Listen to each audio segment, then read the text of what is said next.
So I'm going to start off by saying that, I've always loved technology, and we just sat through a session where we sang praises about how technology has done so much good.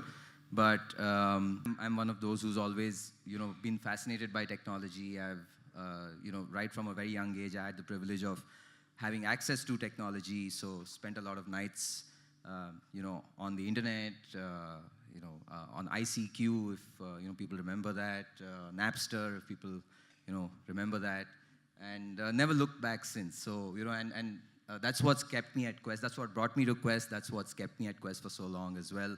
Absolutely love everything to do with the future. I have taken the liberty to just put down a few headlines of what we might be reading in the future. And I don't know how much in the future this could be. This could be a few years from now, or it could be a few decades from now. And these are by no means, completely exhaustive. So just try and picture these headlines as I read them. School and university admissions at historic lows. Online virtual reality schools in high demand.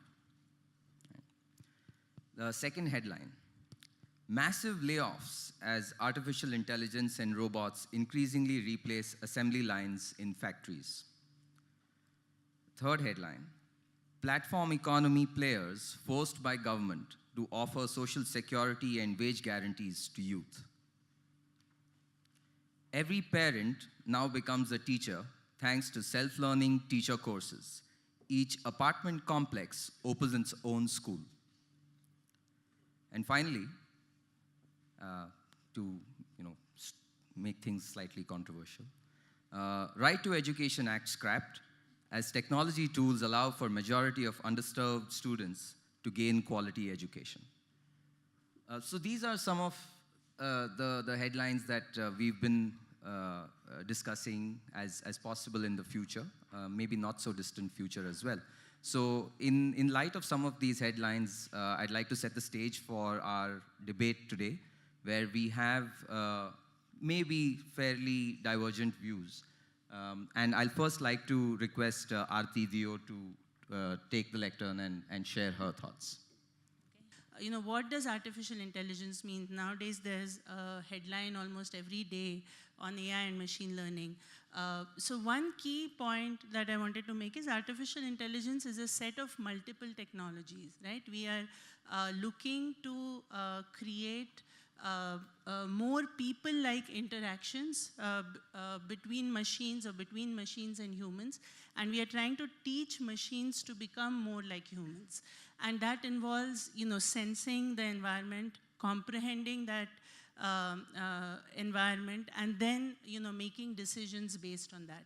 And so all the technologies that enable machines to do that, computer vision, natural language processing, through which we ingest data into machines, and then all of the knowledge representation techniques that enable us to take that data and, make some meaning out of it. And then make decisions, was there fraud here or not? Should the car turn left or right? And so all of these actions that we are training machines to do are enabled through a slew of technologies, at the heart of which is, machine learning and now deep learning, which is really driving a lot of these. So the main point is that it is not a technology, it is not a fixed set of technology, it is something that is evolving. One definition that I like to jokingly say about artificial intelligence is anything that we don't know how to do yet, we call it artificial intelligence. And once we master that technology, we typically give it a name. Like we say it's optical character recognition, it's image processing, but while it seems like science fiction, we call it artificial intelligence. But so the key point, even from a learning and training perspective, to remember is that it is a whole slew of technologies which is evolving quite rapidly. And so it is going to keep changing. It is not something that we can draw a box around and say these 10 things constitute artificial intelligence. So that's one key point. The second point is about, is it hype or is it real? And from everything that we are seeing, both in terms of technology advancement as well as in terms of what industries are doing, AI is definitely real. You know, it is also achievable, not in every area and every form yet, not the way science fiction is showing it to us today, but definitely there are pockets where AI is impacting our lives day to day. You know, take Google Maps, it's a perfect example of, you know, does anybody look at paper maps today to, you know, navigate through the city? There was a time when, especially in the US, we used to have these triptychs, you know, when we had to go from one city to the other, we used to get like these maps made and the whole thing marked with like a thick sketch pen, and we used to use it while driving. You know, that thing has become obsolete now. And each of us as users expects that, you know, when I have to drive in the city today, I should be able to look at my phone and get the next instruction of, you know, where I should turn or which route I should take. So, so in that sense, you know, that's a perfect example of how we as users have changed what we demand out of a certain area or a certain function, and how technology has become real. And so definitely in pockets of industry, AI is becoming real, and there is a very strong need of the hour to, you know, have more people skilled in enabling these technologies. And then related to that is the fact that these APIs are definitely getting democratized. So, you know, I've been in this field 22 plus years. I started with sort of the first wave of neural networks in the mid-90s. And at that time, when we used to train neural networks, we used to have to plan our jobs, because it used to take us days to run, you know, one job of model training. And it used to be done by, you know, fairly specialized set of people who were, you know, who knew how to set up the data, how to set up the, you know, whole process and so on.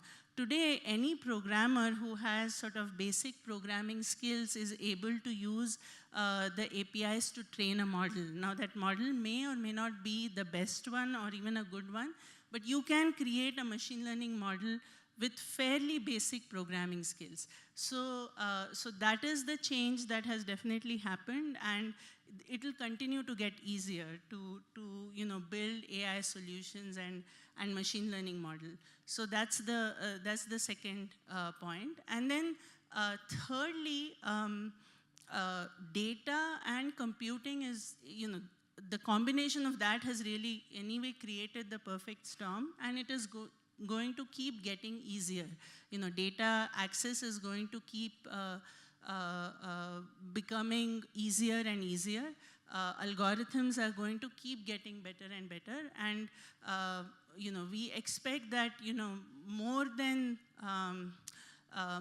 half of, you know, businesses in the next few years are going to be, you know, disrupted by AI. So AI is by all accounts going to disrupt a lot of technology. So there is definitely a need to have people skilled in this. And so then the last point I will make on that is, in order for us to be able to develop AI solutions, we do need a multitude of skills. So while a lot of emphasis is put on data scientists or machine learning scientists or high-tech engineers, in fact, in order to make an AI solution feasible and practical, you need people who can design the right interfaces where people are interacting with these AI solutions. You need people who can process the data. You need people who can review the outcomes and say if there's a bias in the data or not. You need people who can retrain the models on a regular basis. So there is a whole slew of skills that is needed to build AI systems. And so I do believe that you know, this is an opportunity, and it's a huge opportunity in terms of training and learning that's just awaiting us. And you know, I would love to kind of see, let's say particularly in India, us creating more training centers and more enablers to you know, have people participating in developing these solutions. So I'll stop here and then, we can talk about it a little more later. Thanks a lot for that, Aarti. I think, so it's clear that you're extremely optimistic about the possibilities of new technologies creating new jobs. And I think it's hard to dispute that point of view, sitting where we are in this city, which has gone from, 2 million people 10 years ago, 15 years ago, to 10 million people today. So, and that's, majority of that has been direct or indirect result of technology. So I think there's certainly something to say to that. Next, I'd like to request Father George, if you would share your thoughts in terms of what you've been seeing and what you feel the prospects are going forward. Hello, good evening. First of all, it's a strange feeling sitting here. Let me see, how many of you really understood all that was being talked about by Dio in the last few minutes? Thank you. How many of those involved as, let's say, social entrepreneurs, NGOs, understood not the words, but the concepts behind it and how it works? Yeah, I still see few hands. Good. This is where I come from.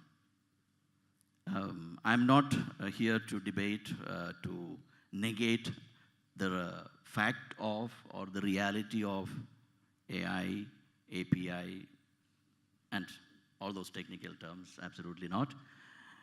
But this topic is big. I think the audience is few and the time is short. So we have to act. Interestingly, a couple of people from Quest itself was asking, Father George, are you really going to contest this on a debate? Because you seem to be also for technology and, innovation. I said, yes, but I've been asked to speak against it, so I just obey.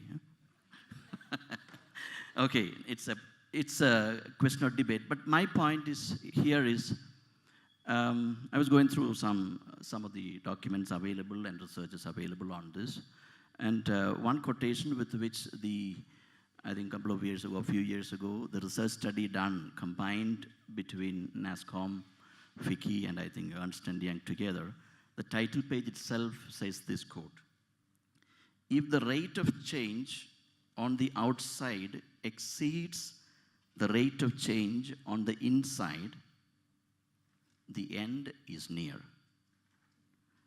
I quote again, if the rate of change on the outside exceeds the rate of change on the inside, the end is near. This is from Jack Welch, former chairman and CEO of General Electric. I think that's where we find ourselves today. Yes, these technologies offering solutions are real. Okay, maybe some will call it virtual, needed, and it can surely make things better, faster, maybe more efficient. But at what cost? For how many? Are we in this effort? Yeah, you talked about a 2 and a 10 million for our city of Bangalore, but Karnataka is not Bangalore. What about, the two-tier cities, the villages? Where do they reach? So that becomes a challenge, a proposition which becomes difficult, especially those engaged, let's say, in the development sector. How do you bring these people up to be able to understand these terminologies so that if not today, at least in a couple of years' time, they would be comfortable using, I would say, exploiting these possibilities for doing everything that they are going to be doing better. I would like to leave it at that for now. So the whole question again is, how many people can we get on board with these technologies, with these solutions, techniques, one. How many people even further, already in the industry, can we reskill or upskill to be able to exploit this? I think that is where we have challenges. I take, let's say, as a training organization, we have a challenge. I'm sure it must be the challenge also faced by the industry itself, as well as, of course, policymakers. Maybe we can still continue to talk about this. Thank you for that, Father. It's interesting that you mentioned or you quoted what Jack Welch said, because Recently General Electric has been ejected from the Dow Jones stock exchange because they felt that the company is not performing well enough. So it's interesting that you quoted him. Now to get maybe another perspective from Veer, who has been at the forefront of looking at jobs, looking at what young people are choosing, looking at the skills they need for several years. And I believe we have a few slides. Thank you. I just wanted to start with a quick, overview of. Okay, this slide has come first, but thought I would just start with a little interesting piece of data I came across recently about. In various countries around the world, people were asked the question: do you generally trust, most people you interact with? And there was an interesting result, I thought, in the Indian context, which I think is very important as we think about the future of work.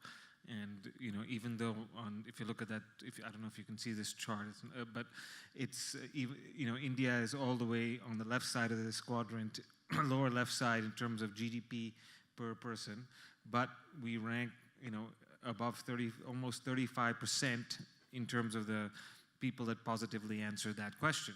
And I think it puts us into a very interesting position, not like many other countries with a similar GDP, and puts us actually in a very similar position to a country like the UK. And the reason why I mention this is because I think the future of work is all very related to interactions between people and platforms that are mediating those interactions right now. And the growth of the platform economy, I think, is very related to how much trust people have between each other. And so the fact that in India it's pretty high relative to our GDP, I think bodes well for the rise of these platforms, and with less friction, they can grow faster. And if there's a few more slides if they can come up, but I was just speaking about and again, I think that data is mostly US-centric data because we don't have much data on the platform economy yet in India. But we have global numbers for people like Uber, which have now over 3 million drivers. You have a platform like Upwork, which is a combination of Odesk and Elance, which has over 16 million people now, who are on there doing independent work. And so I think we're seeing it across the gamut of skill level, income level, that people are able to do independent work and not be affiliated with an organization before. And I think that creates a very interesting set of opportunities for all the different pieces of the organization you've had before that a company, quote unquote company, provides to its employees, and it disintermediates all of those pieces and allows everyone to go out there and create their own new business, create their own products. And so these are some of those numbers I was talking about. And as you can see, I think in the Indian context we're just slightly behind, but now growing very fast. And I believe due to the high trust threshold we have here, they'll continue to grow very much faster than most of our other peers in terms of the GDP level. So that's really the context I wanted to set for the discussion. Maybe we just, if you want to share a little bit more about, in terms of prospect-wise, and building off what Aarti said and what Father George said, what do you feel the prospects are going forward? If you want to comment on that quickly.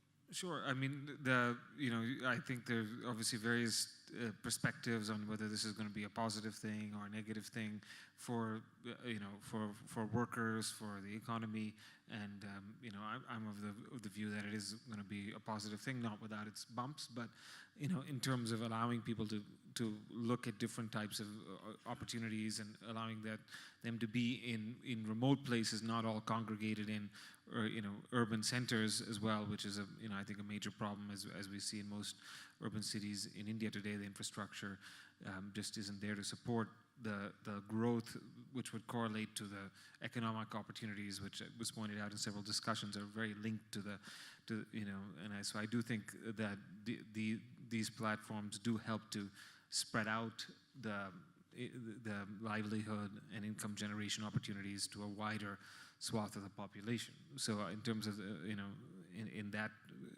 respect, I do think it's the technology adoption is happening, and it is generally a positive force. Thanks. So I'd now like to request Ashutosh to share his thoughts, and I can see he's made many notes.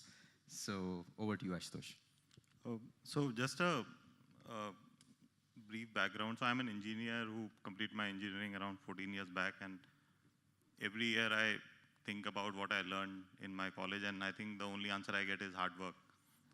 So I generally am a little skeptical about technology, and the caution that I'll be talking about right now is technology taking over the conversation around future of work. Is that the right thing to do in a country like India, which, as all of you know, I think one beautiful thing about India is, beautiful or not so beautiful, whichever way you look at it, that there are a lot of us in this country. There are a lot of Indians.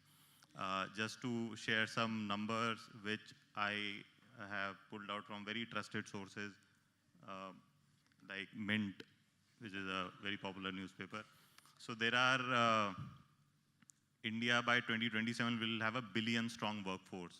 These are people in the working age group, 18 upwards, all the way to 60.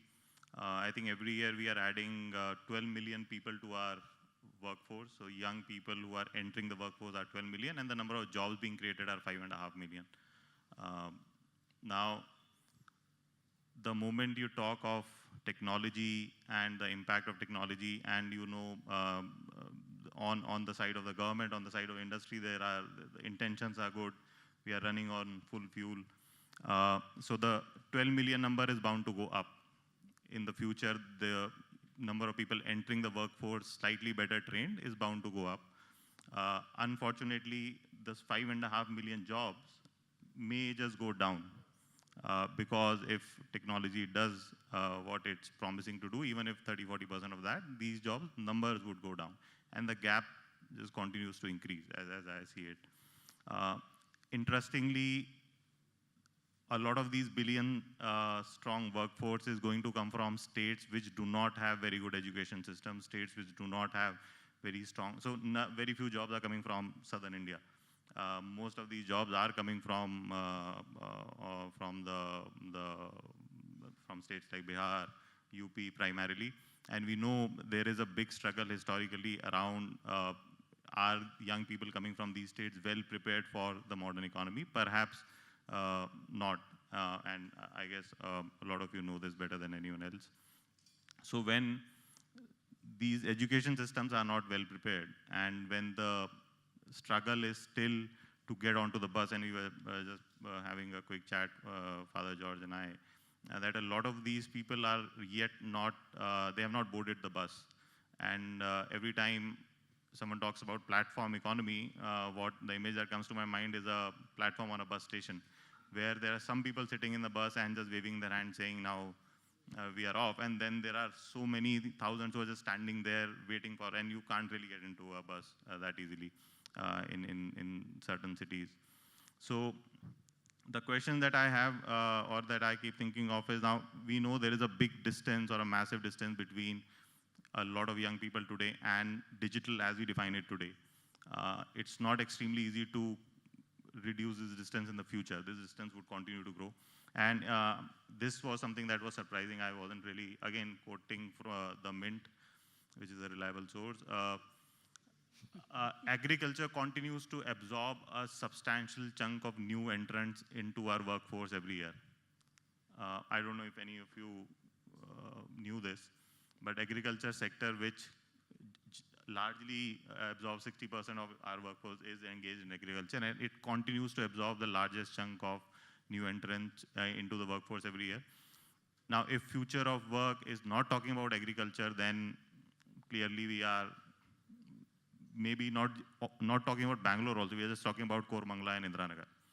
So that's how I personally see and the reality. And if you see the insistence that we definitely know big industry in India might not have answers to jobs in the future.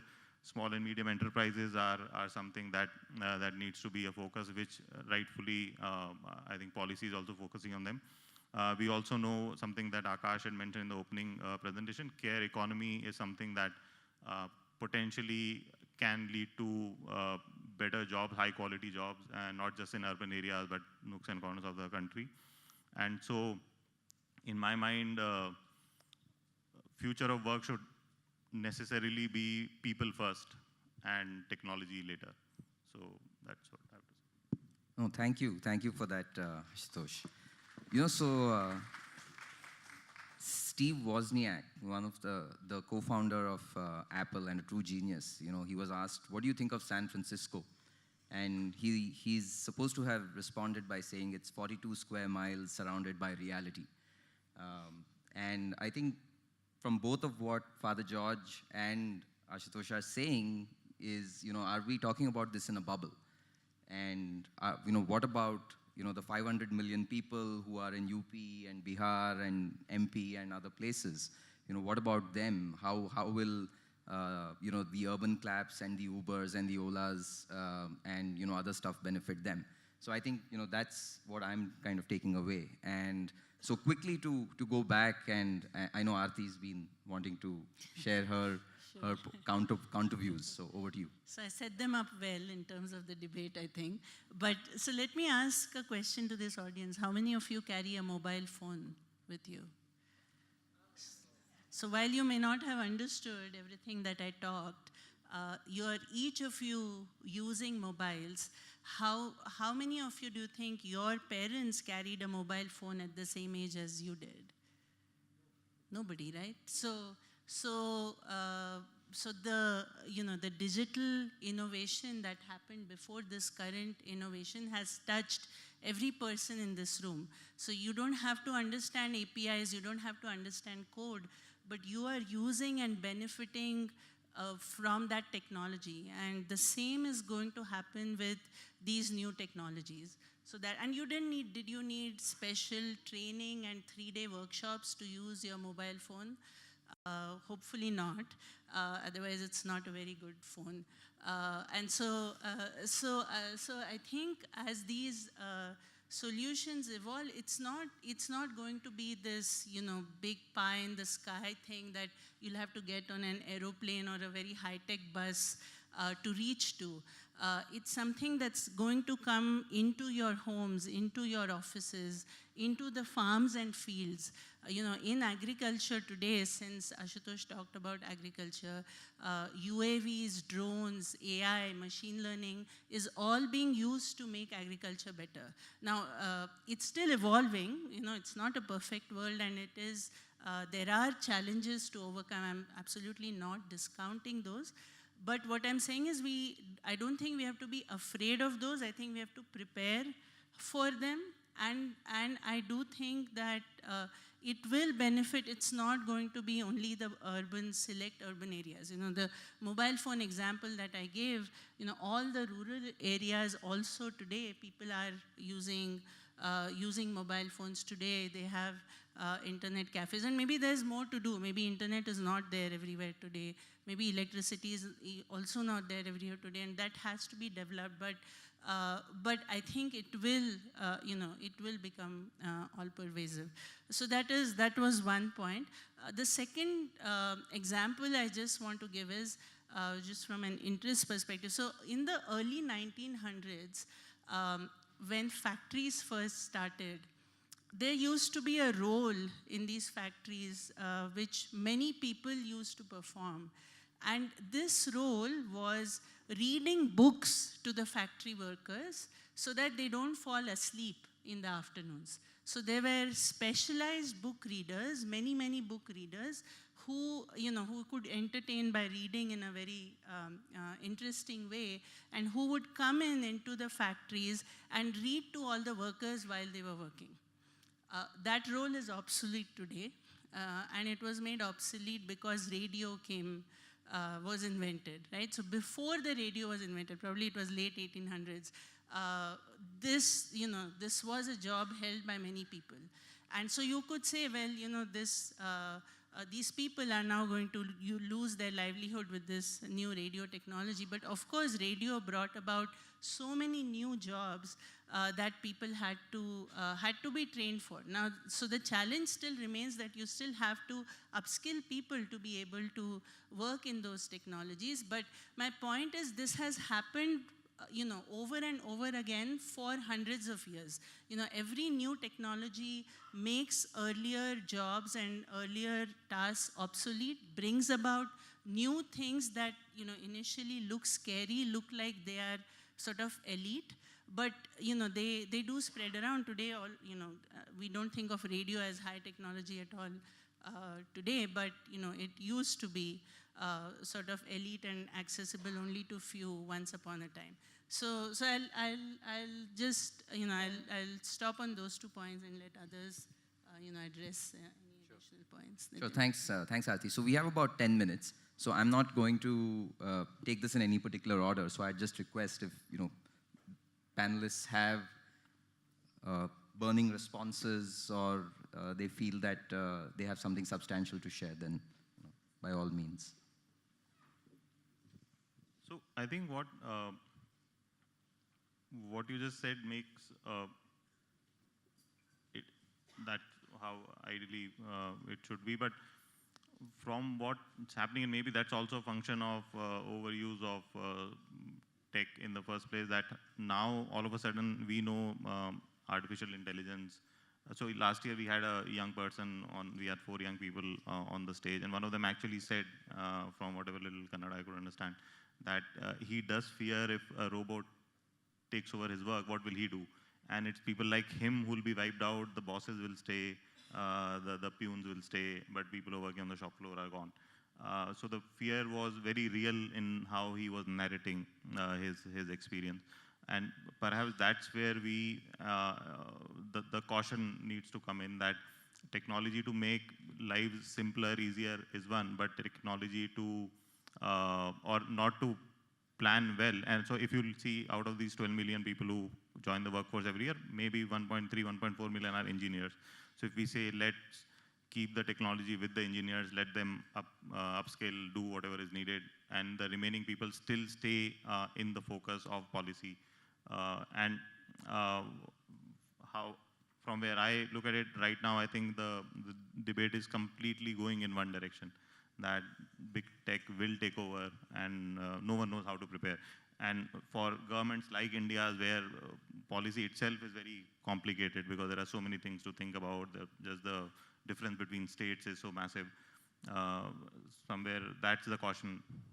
So one thing that, I will say is that today, even though there's so much talk about AI, these systems are not mature to the point where, robots are going to take over the world. So we are definitely not there yet. And it's going to be probably beyond our lifetimes or, a few generations after us, perhaps, when a Terminator-like world will actually come about. But, and so in the interim, really what is going to be important is humans and machines working together. And so to the point you made, yes, the fear is real. And yes, it is true that some of these jobs, like that book reader's job in the factories, are possibly going to get eliminated. And so that's where I think, all of us together have to work in, one, creating the awareness of, what are the new kinds of roles that are possible. And it's not just a scientist role, because, again, so how many people are going to get PhDs? Not everybody is going to aspire or, want to be doing that kind of work.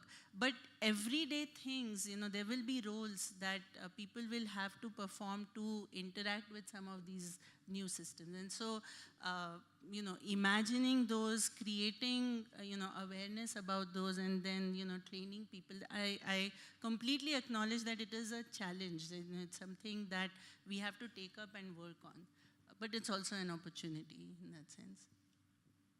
Veer, would you? I was thinking about it on your earlier point about training the neural networks, and I think for a lot of the current applications of machine learning and artificial intelligence, we still need people to train the machines. Like even if a robot is going to replace someone's job, it has to kind of be taught how to do it, and that has to be done by humans. And I was going to ask, do you think that, that India is pretty well positioned to do that training? Right. So, and that's what I was saying earlier, that the training mechanisms are getting easier. Earlier, you had a few scientists who were doing this training job. Today, a lot more people. I mean, if I take Accenture itself, the number of people today who know how to do that job has grown, tenfold or 50-fold in the last few years, because A, there's a need from industry, and B, those technologies are more readily available.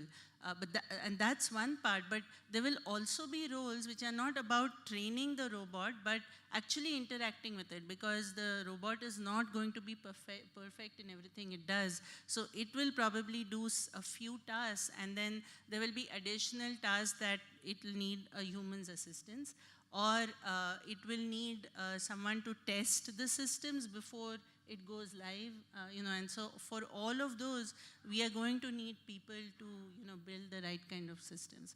Even doctors, for example, today robots are getting trained for surgery. Does that mean doctors' jobs are going to go away? No, I think they're probably going to focus, so the robots are helping them sort of view things better when they are doing surgery, or be more precise in how they are, operating. But at the same time, their expertise and judgment is still needed in, caring for the patient ultimately.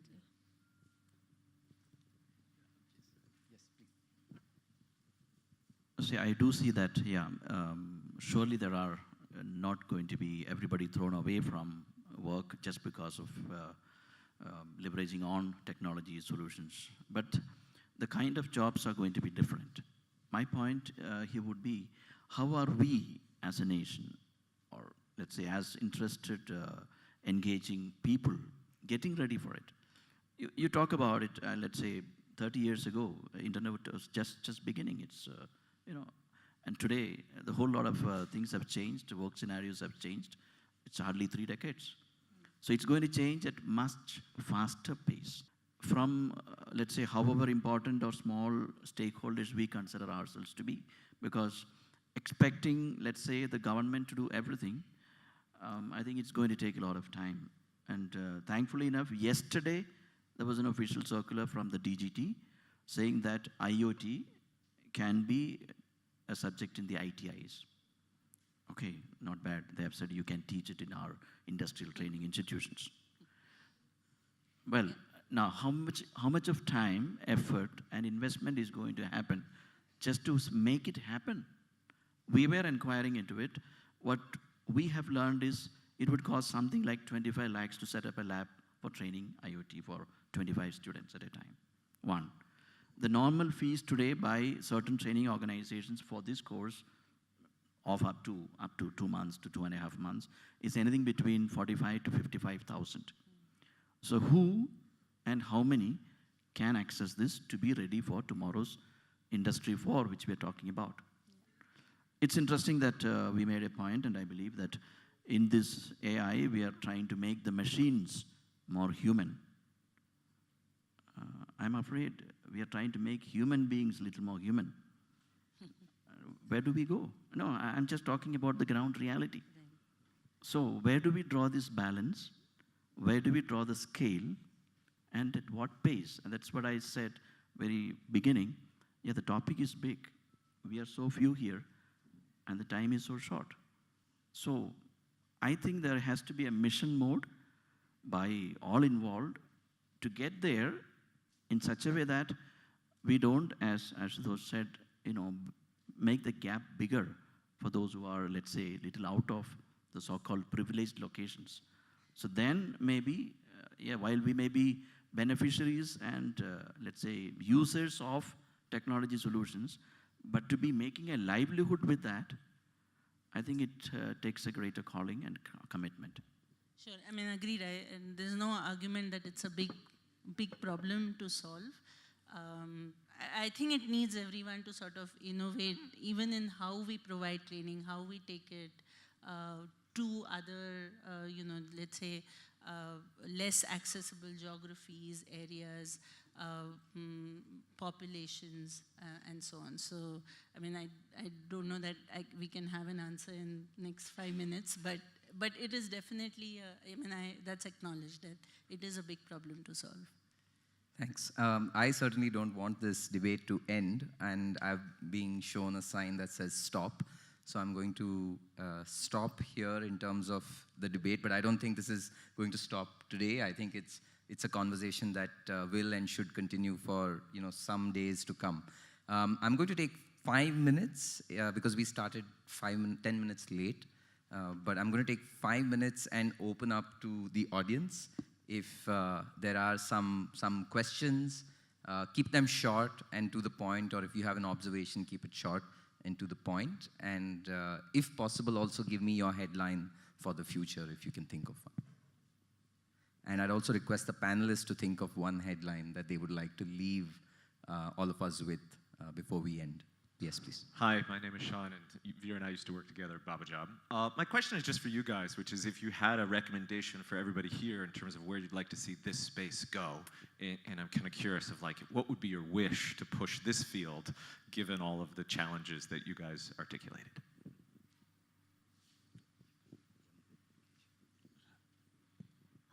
So the whole question of technology and people is less about either or, but about intent, because if we look at persons with vision impairment, and I don't know if we have friends here from Enable India, but we've learned that the computer is the eye for persons with vision impairment. But while we have 6 million or more by very, very conservative standards of the census, persons with vision impairment in urban India itself, the investments, the push, the market building for those people is negligible. So are they actually being even seen as customers for technology? Are they even being seen as markets for technology? So, we have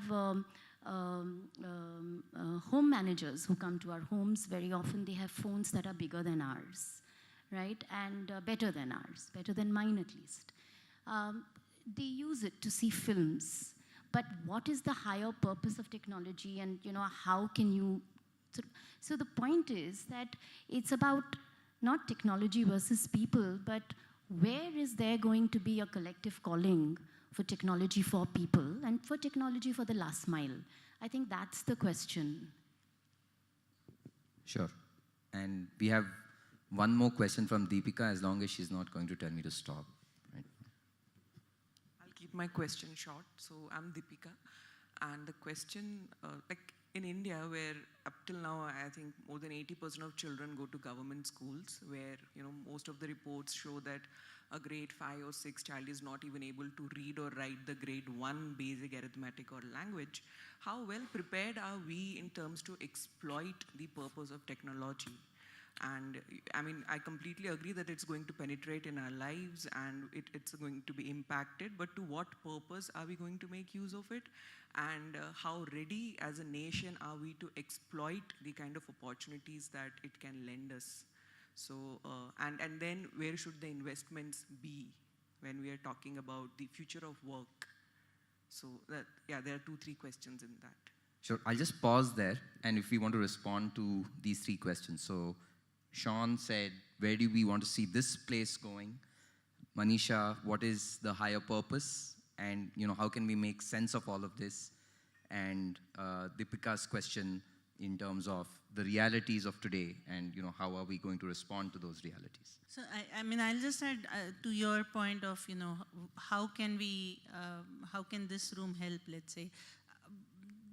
So at least from my perspective, what I see is we need mechanisms or vehicles which will take some of this knowledge which like we've been discussing is perhaps today accessible to not as many people, to really take it to the various groups. So if we can think of ways in which, we were listening to the Accenture Quest partnership, maybe partnerships like that, maybe other vehicles through which people who know the technology today can disseminate it to a large section of people efficiently, like virtual training sessions and a lot more outreach from technology folks to the general public, both to increase awareness and then to impart vocational training as needed. If we can come up with some creative ways to do that and do it at scale, I think that's what we should be thinking about. I think one response, and just drawing from what Father was saying, and Mirza Ghalib said this many years back, that it's difficult for human beings to be human. I think if we look at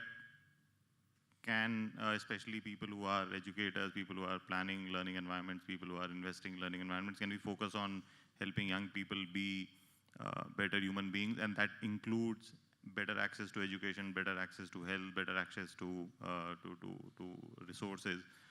And can that be the primary driver and not anything else? And technology obviously has a place, but it's not the driving force behind any of this.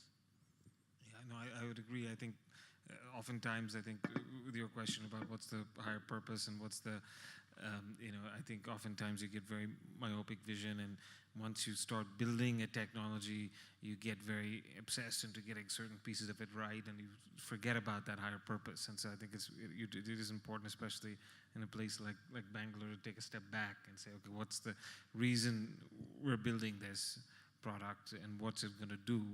And rather than get obsessed about every single detailed part of it, and then the technology aspect drowns out the higher purpose, right? And so I think that's a great point. And I think that's also a big takeaway, I think, because I think it has, in many cases, and in a lot of organizations, mission has kind of have been drowned out by the focus on the tech and sometimes the obsession with scale. I think, unfortunately, the quality of education that we have for those who are able to access it itself is found wanting. So there has to be a way in which, these new age technologies, if we can define it as part of basic literacy itself and put it down right from primary school. Yes, there is surely a cost to it, but I think there will be returns to it as a nation. But that has to be let's say, a courageous policy decision which calls for not only investment, but also, people who can take it forward. And that's where maybe the industry has to come back and push this agenda to the policymakers, because at the end of the day, it's the industry that will be looking for such talents. Mm-hmm. So my wish, as you were already asking, maybe I can talk about it, that this new age technologies be considered the basic literacy. I mean, along with, the reading and writing skills that we're talking about, even at a primary school level. And that maybe after 15 years, 20 years can make a change. All right, so I think we'll draw a dotted line under this conversation for now. I'd like to thank all my fellow panelists and the audience for your patience and your questions. I think this debate is going to continue, and